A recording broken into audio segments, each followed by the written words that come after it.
The Mage class, one of the 4 main playstyles in Terraria where you get to pretty much play as a wizard. One of the key mechanics that allows the Mage class to work is the use of mana stars, in which you can gain more of by collecting mana crystals. But I just had one question for this class. What if I wasn't allowed to use them? This means the only way I can increase my mana is through the use of armor and accessories. That is what we will be putting to the test in this Master Mode playthrough, and I gotta say, this isn't exactly going to be an easy challenge either. And please, sit back, relax, and grab a snack for yet another Terraria experience. Enjoy.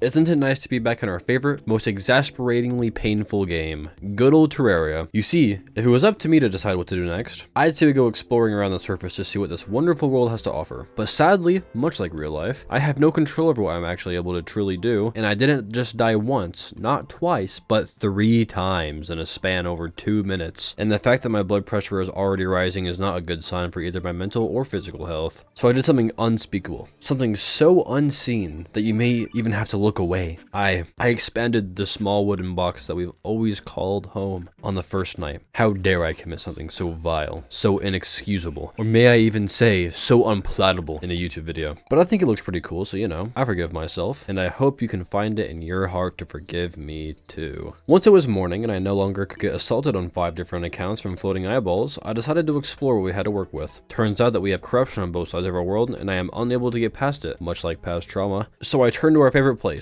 the underground. Since this next part is pretty boring, let me sum it up. I found a magic conch, explored the outer ends of my world using that magic conch, and found a pair of fledgling wings and a floating island. Very cool, thank you Terraria. Here's a little quiz for you. What's better than wooden armor? Option 1, a suit of glistening iron armor, forged in a furnace and crafted in a room with the world's finest blacksmiths. Or option 2, a suit of armor made out of spiky plants, dead hornets, and jungle vines. I'll give you a second to decide. Okay, time's up. If you picked option 2, you'd be right. Congratulations, you get absolute nil. And in case you were wondering, yeah, I got jungle armor now. That was kind of the whole point of the little quiz. And it's kinda, but not really helpful, I guess. So, very cool. Thank you, Terraria. I thought that it'd probably benefit me to have something a little more efficient at killing things than a stick I use to fling fire under random monsters. So I want to try to get the Vile Thorn. Personally, it's one of my favorite weapons to get, seeing that I only have to blow up someone's loved home and die in a horrific death, that being dragged far into the cold stone earth by an oversized worm that got into the Liver King's steroid stash. After that little fun experience, I started mining my elevator, which is always my most favorite part of pre-hard mode. And oh wow, would you look at that, an army of goblins is here. Isn't that just wonderful? After dealing with that very drawn out event, I threw myself back underground, and would you look at that, I made it to the underworld. I can't wait to spend 2 hours of my life making a bridge spanning all the way across hell to fight some stupid bloody wall sometime soon. But for now, I'm in no condition to go through that, since we have yet to even kill a boss. Which, speaking of bosses, we are finally ready to get the ball rolling, starting with the Eye of Cthulhu. I craft a very stereotypical wizard staff to aid us, and summon the big man. One thing that is extremely noticeable is the fact that these boss fights are going to be much more drawn out than normal, hence the lack of mana we have. But after running back and forth for a few minutes, I managed to kill the Eye of Cthulhu. For some odd reason, I decided that I wanted to build some more, and after doing that, I'm ready to conquer the steroid worm. The first attempt went as expected, completely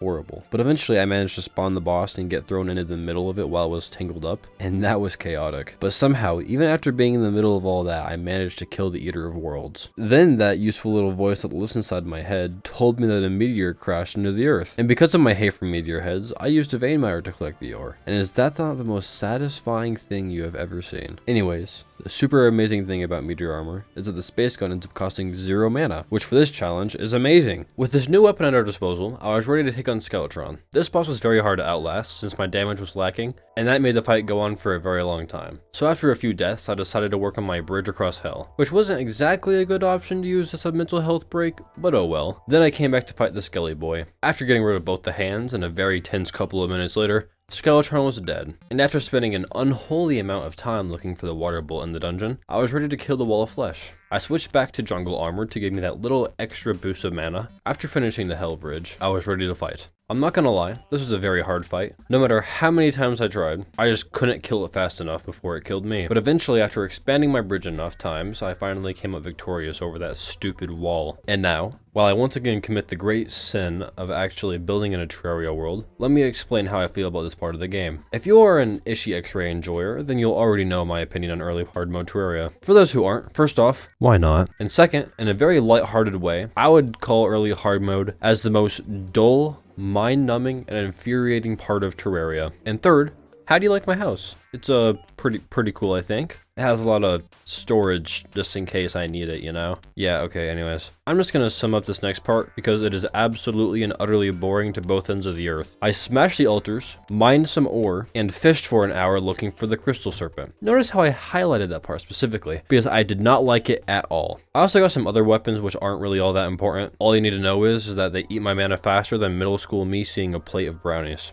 And then finally, I very respectfully farmed the most sturdy, indestructible, manly pair of wings Terraria has to offer. The fairy wings. I mean, the fairy wings make sense, right? We are a wizard after all. Which, speaking of that, I also thought it'd be a good idea to get rid of the clothes our character is wearing because honestly, he just looks like a homeless man that works in a shoe factory. And now I'd say we are completely, and I say in quotes, dripped to the bone. Whatever that means. Anyways, what's important is that we are ready to take on the trio of fast food ice cream. I'm not too sure why I chose to refer to the mech bosses in this way, but just bear with me here. I decided to take on the Destroyer first, which turns out to be a really bad idea. You see, the Destroyer is a lot like McDonald's ice cream. The machine might be working or it might not. You never know until you get there. Much like how the Destroyer might be super easy or the hardest boss you could live to possibly see. So after dying to that, I moved on to Skeletron Prime, which is a lot like Steak and Shake's ice cream. It's always the same. The reason I say that is because no matter how you play Terraria, Skeletron Prime is always just about as hard as the last time you attempted him. And although a drawn out fight, I still managed to kill him. After dying to the Destroyer again, I moved my focus to the twins. The twins are a lot like Dairy Queen ice cream. You got a 50-50 shot that your ice cream is either going to be perfect or have the consistency of water. You never know. And after yet another drawn out fight, I take down the twins as well as finally killing the Destroyer soon after. Now it's time for our most favorite boss in the whole entire game, Plantera.